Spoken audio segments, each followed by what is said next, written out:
यदि आप मेरे विचार से सहमत हैं तो लाइक, शेयर और सब्सक्राइब ज़रूर करें। देश में कई सारे मुद्दे हैं, घटना है, लेकिन विगत कुछ दिनों से हाथरस केस को लेकर आम जनता दो राहे पर खड़ी है। वो असमंजस में है, किसे सच्चा माने। वो उसे सच्चा माने जो पीड़िता पक्ष कह रही है या उसका जो आरोपी पक्ष कह रहा है। इसी बीच राजनीतिक गिद्ध अपनी सियासी रोटियां सेकने में लग गए हैं। सवाल कई उठ खड़े हुए हैं। पीड़िता की जुबान काट दी गई तो कैसे वो बार बार स्टेटमेंट दी, सवाल ये भी है। पहली स्टेटमेंट पीड़िता की मां ने बताया कि एक ही लड़का संदीप जो ठाकुर का है उसने गला दबाया। पीड़िता की मां ने भी रेप की कोई बात नहीं की, दूसरी तरफ लड़की ने भी रेप की कोई बात नहीं की, परंतु सियासी गिद्धों को ये मंजूर नहीं था। कहानी गढ़नी शुरू हो गई, स्टेटमेंट बदलता गया, दबाव बढ़ता गया और एक से अब 4 आरोपी हो गए। फिर पीड़िता के परिवार के ऊपर एक राष्ट्रीय प्रतिष्ठित चैनल के पत्रकार और राजनीतिक पार्टी के समर्थक द्वारा बयान बदलना कि कैसे बोलना है, क्या बोलना है, किस तरह बोलना है, कैसे पीड़ित अपने आप को बताना है, 25 से 50 लाख तक की मांग, ये सब क्या दर्शाता है, आप स्वयं निर्णय लें। अब बड़ा सवाल ये है कि पीड़िता मरी कैसे, रात्रि में पीड़िता को क्यों जलाया गया, सुबह जला देते। इसमें कहीं दो राय नहीं कि प्रशासन की भी लापरवाही है। वही ऑडियो रिकॉर्डिंग जिसमें आज तक के महिला पत्रकार की रिकॉर्डिंग है, चैनल ने भी लिखित रूप से माना है। क्या पटकथा लिखी गई थी? यदि हाँ तो किसके कहने पर दुविधा में जनता है? क्या सत्य है? परतें खुलनी चाहिए। अब परतें खुलनी शुरू भी हो गई है। कोई कहता है एक लड़का था, तो कोई कहता है 4, तो कोई कहता है लड़की के भाई ने मारा। आरोपी के घर से 15 साल पुरानी रंजिश है, ये बात पीड़िता की मां ने भी बताई। जबकि आरोपी के परिवार व साथ के लोगों का कहना है वो मौके वारदात पर था ही नहीं। जिस जगह घटना की बात है वो वहाँ था ही नहीं। मोबाइल का लोकेशन पता करे, सीबीआई जांच करे, वो हम नार्को टेस्ट के लिए भी तैयार है। अब किस पे यकीन कीजिएगा? एक तरफ पीड़िता का आरोप है तो दूसरी तरफ आरोपी हर टेस्ट के लिए तैयार। सत्य क्या है अब सीबीआई जांच एजेंसी ही बता पाएगी। मौके वारदात पर ना आप थे ना मैं था। सुनी सुनाई बातों पर मैं और आप अपनी राय बना रहे हैं। मेरा एक ही कहना है, निर्दोष कोई फंसे नहीं, जो दोषी हो वो बचे नहीं। आरोप या दोष दोनों की मुद्रा में स्वयं से सोचना, यदि मैं गुनहगार नहीं हूँ, मेरे ऊपर कोई महिला लड़की रेप का आरोप लगा देती है तो जनता के हिसाब से मुझे फांसी दे देनी चाहिए या जांच की प्रक्रिया से गुजरनी चाहिए।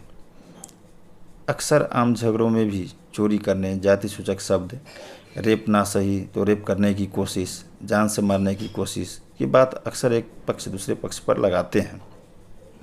परंतु जहां रेप जैसे संवेदनशील जघन्य अपराध की घटना को कोई भी व्यक्ति, मैं तो क्या उस व्यक्ति कहने का अधिकार ही नहीं, उसे मैं राक्षस कहूँगा।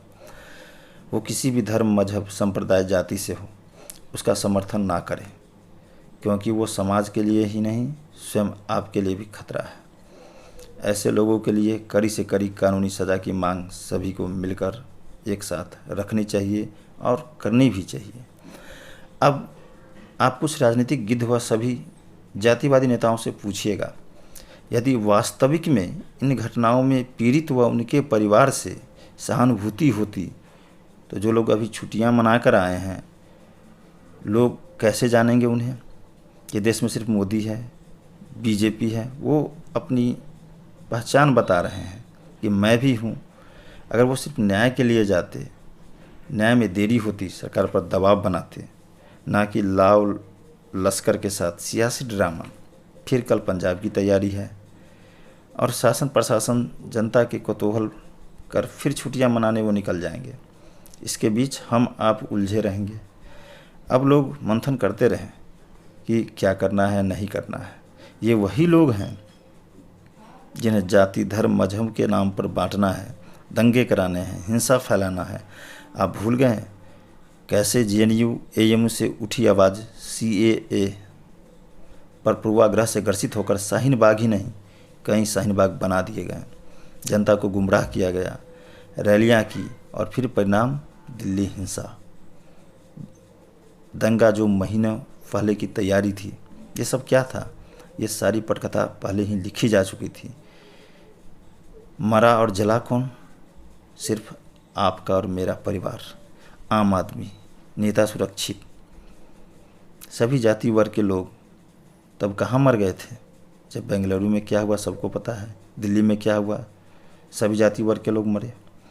लेकिन क्या कभी आपके और हमारी जाति के लोग गए और एक बार भी पूछा भाई ताहिर हुसैन ने क्या किया, ताहिर हुसैन ने क्यों किया? नहीं। अभी यूपी में बुलंदशहर, आजमगढ़, बलरामपुर, सुल्तानपुर की घटना में सभी आरोपी वही शांति प्रिय लोग हैं। कोई राजनीतिक व तथा कथित जातिवादी नेता शुभचिंतक चुप क्यों? सेलेक्टिव केस ही क्यों? आप पे शक तब होता है जब आप कोई सेलेक्टिव केस निकालते हैं। आवाज़ उठाइए, ज़रूर उठाइए। इन जैसे दरिंदों के लिए जगह भी नहीं होनी चाहिए, लेकिन जाति धर्म देख के नहीं। जो भी दोषी है उसको कड़ी से कड़ी सज़ा मिले। अपनी राजनीतिक फ़ायदे के अनुसार ये लोग बात करते हैं। भैया आपने नाम सुना होगा जॉर्ज सोरेंस, नहीं सुना होगा तो एक बार सर्च कीजिएगा। एमनेस्टी इंटरनेशनल, कई NGO चैनल बंद हो गए हैं। टुकड़े गैंग कहाँ है? क्या ये सभी अब चुप बैठने वाले हैं? बिल्कुल नहीं। ये यूपी को ही नहीं संपूर्ण देश को जातिवाद के दंगे में झोंककर वर्ग विशेष को फायदे पहुंचाने में लगे हैं। इतनी हद तक राजनेता गिर चुके हैं कि संवेदनशील घटनाओं पर भी राजनीति करने से बाज नहीं आ रहे हैं। इन्हें डर है हिंदू एक ना हो पाए, उनके अंदर जो भी कमियां हैं वो दूर ना हो पाए, वो जातिवाद की उलझनों में उलझे रहें, वे अपनी संस्कृति सभ्यता से दूर रहें ताकि उसका फ़ायदा वो फसल के रूप में वोट बैंक का लाभ लेते रहें।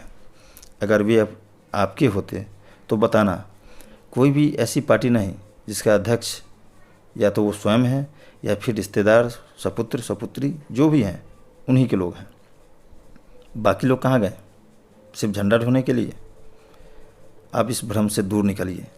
बड़ा सवाल, जब एक ही जाति वर्ग के द्वारा एक दूसरे के साथ घटित घटना में चुप्पी, फिर संरक्षण किसको देते हैं? जो बाहुबली व पैसे वाला होता है।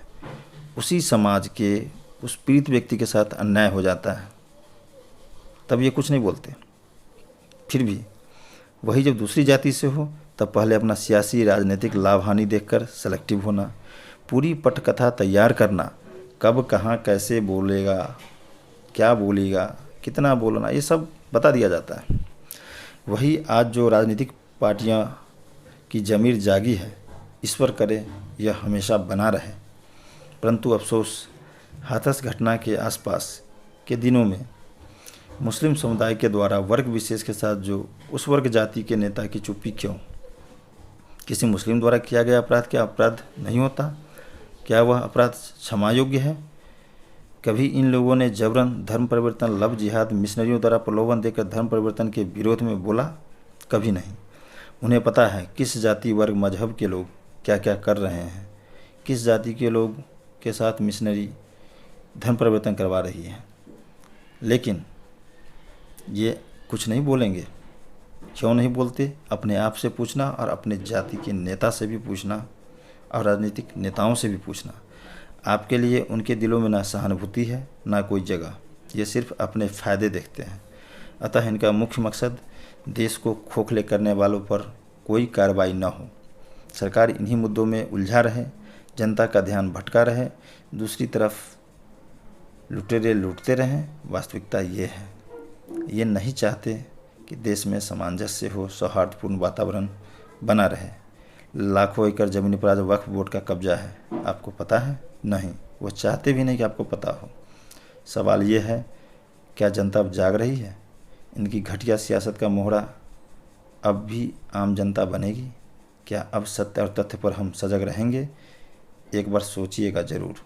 जय हिंद, जय भारत।